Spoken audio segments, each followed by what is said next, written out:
Malaria is a protozoa of the apicomplexer or the sporozoans.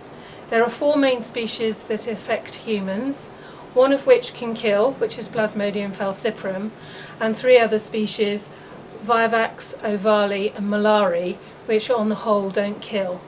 There's also another one called Knowles eye, which has been found in the Philippines, but we haven't seen it much here in the UK.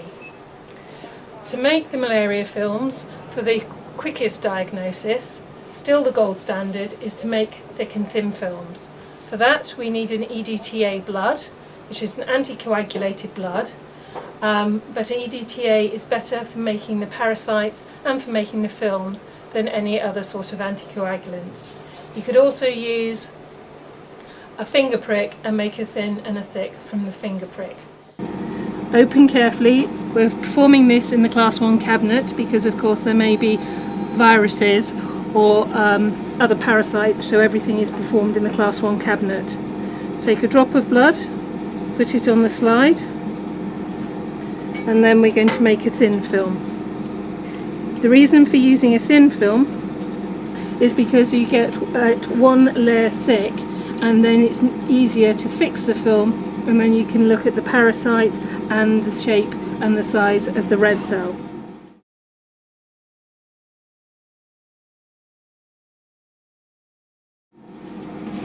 We're then also going to make a thick film. This one won't be fixed when we stain it, and for the thick film we use a bit more blood so it's thicker, and then we're going to lyse the blood when we stain it, so you can look for lower numbers of parasites, and also then you can look for other stages or other species. Remembering of course that every time you make anything you will always label the films or the slides. The thin films, which we made earlier, like this, will be stained here using a modified rapid fields method, and then if it's found to be a non-falciparum we will also use a Giemsa method. You'll find that Giemsa is used in most laboratories. The modified rapid fields method that we use on the thin film is faster and gives us a quicker diagnosis. The thick film is stained using the normal fields method and takes very little time at all. All the films should be air dried, and the thick film should be left for at least 10 to 20 minutes before staining occurs. For the thin film we're going to fix it, and we usually fix it with methanol, and we usually leave it for a minimum of 30 seconds fixing before we then try and stain it. So once it's been fixed for a minimum of 30 seconds you can tip off the methanol, and then in the modified Fields B method we will use diluted Fields B, diluted 1 in 4, followed immediately by Fields A, which is neat. Mix it gently where there isn't any blood, and then leave it for a minimum of a minute to stain. After the minimum of a minute staining you can leave it up to 5, sometimes it even gets left up to 10 if you've forgotten it. Then wash it off using water. Wash it gently so that you don't actually wash the stain off as well. Then leave it and then place it upright in the rack to dry. The thick film we're not going to fix, so the thick film is stained differently. We're going to use neat field stain A and neat field stain B, and we're going to do 3 seconds in stain, water, then we're going to leave it to dry upright in that direction so that all the outside of the red cells can come down, and you'll end up with a nice clear area to look at the top, and all the rubbish will be at the bottom of the slide.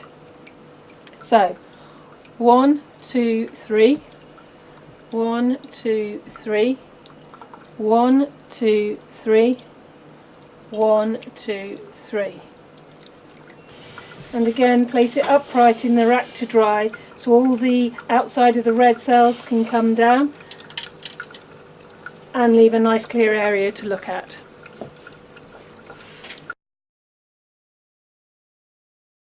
So for the Giemsa stain for the thin film, you would stain the Giemsa 1 in 10 in buffer 7.2. Haematologists use 6.8.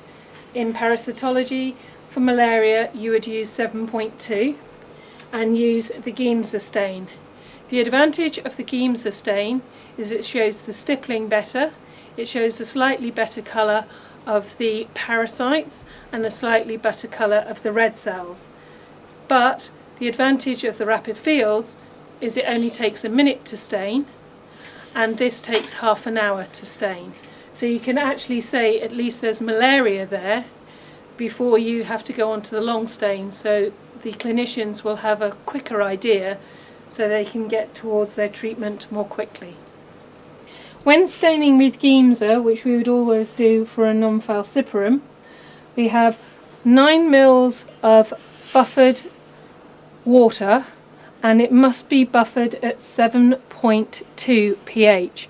In haematology it's usually buffered at 6.8, but for malaria films it must be at 7.2. So I've got 9 ml of buffer. I'm going to take 1 ml of stain.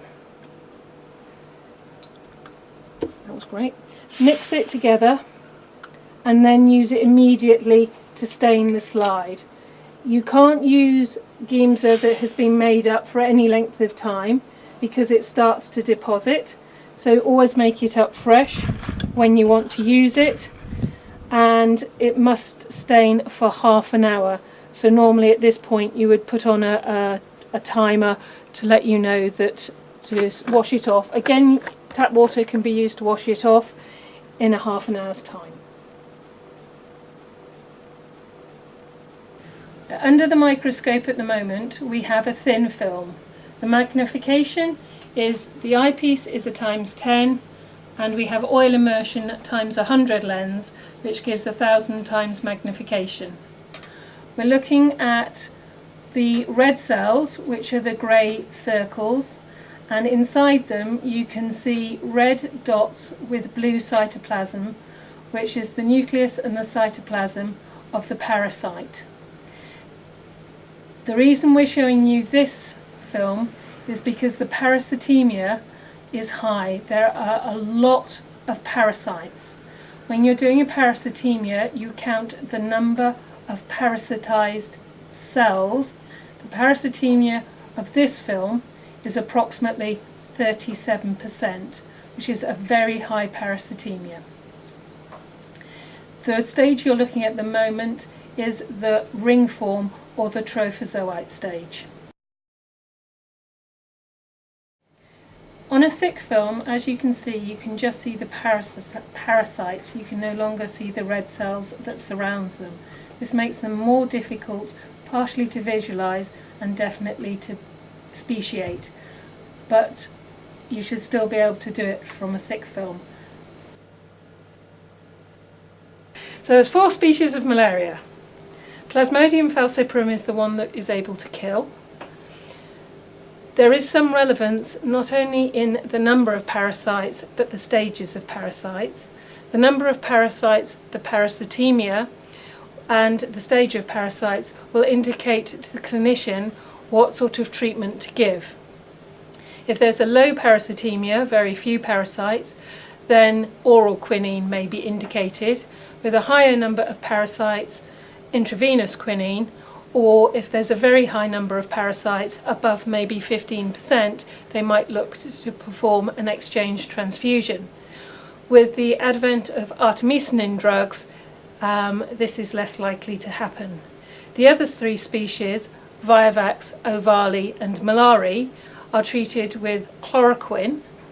They generally never get more than 2%, but you must also then treat with primaquine to get rid of the liver stages so that it doesn't come back. To assist with microscopy, there are also a number of immunochromatographic tests available, which can be used to assist diagnosis. They are very good with falciparum, and they will also have a pan-specific line which will pick up the other 3 species with varying degrees of sensitivity. The sensitivity of the immunochromatographic tests normally go down to a very low parasitemia of 0.001%.